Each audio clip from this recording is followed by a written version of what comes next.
Hi అండి అందరికీ. ఈరోజు పొట్లకాయ కర్రీ ఎట్లా చేయాలో చూపిస్తున్నాను. సో దానికోసం ముందుగా నేనైతే కుక్కర్లో చేస్తున్నాను. పాన్ తీసుకున్నాను, పాన్లో కొంచెం ఆయిల్ పోసుకున్నాను. ఆయిల్ తర్వాత కావాల్సినంత తాలింపు గింజలు 1 స్పూన్ ఆఫ్ తాలింపు గింజలు వేస్తే సరిపోతుంది. చూసారు కదా వేగుతుంది. తాలింపు మొత్తం వేగాక కరివేపాకు వేసుకోవాలి.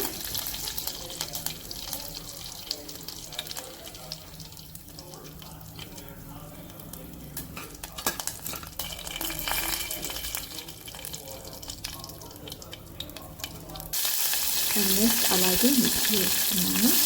2 మిక్సీస్ అయితే తీసుకున్నాను నేను. మిక్సీ వేసుకొని కొంచెం వేయించుకున్నాక కట్ చేసి పెట్టుకున్న ఆనియన్స్ వేసుకోవాలి. ఆనియన్స్ కూడా వేసుకొని బాగా కలుపుకోండి. అండ్ దాంతోపాటు టొమాటో 1 టొమాటో అయితే తీసుకున్నాను. 1 టొమాటో కట్ చేసుకొని వేసుకోండి. సో అదంతా బాగా కలిపేసుకోండి.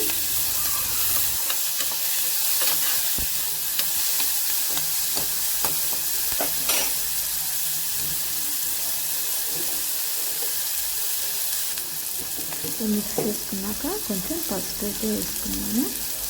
అలానే కొంచెం తగిన సాల్ట్ 1 స్పూన్ ఆఫ్ సాల్ట్ అయితే వేసుకున్నాను.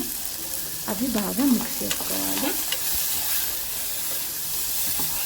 ఊరికన లైట్గా ఫ్రై అయితే కర్రీ కొంచెం బాగుంటుందనే ఉద్దేశంతో ఊరికన ఆయిల్లో నేను కుక్కర్ మూత పెట్టకుండా ఊరికన ఫ్రై చేస్తున్నాను. కొంచెంసేపు తిప్పాక మనం తర్వాత పెట్టుకోవచ్చు. ఫస్ట్ మనం కట్ చేసి పెట్టుకున్న పొట్లకాయ ముక్కలు వేసేసుకోవాలి.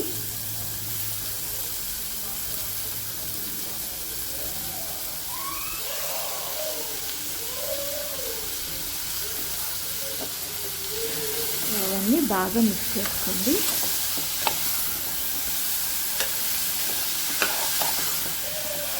మిక్స్ చేసుకొని కొంచెం సేపు విడిగా ఉడికించేసి దాని తర్వాత దాంట్లో 1 స్పూన్ ఆఫ్ కారం వేసుకున్నాను.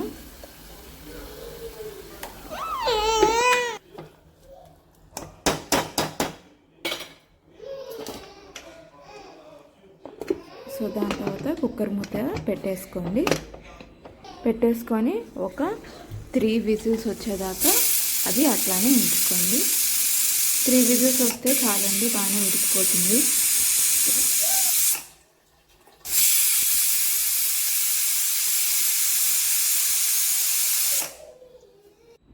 సో కర్రీ అయితే ఇట్లా ఉడికిపోయిందని చాలా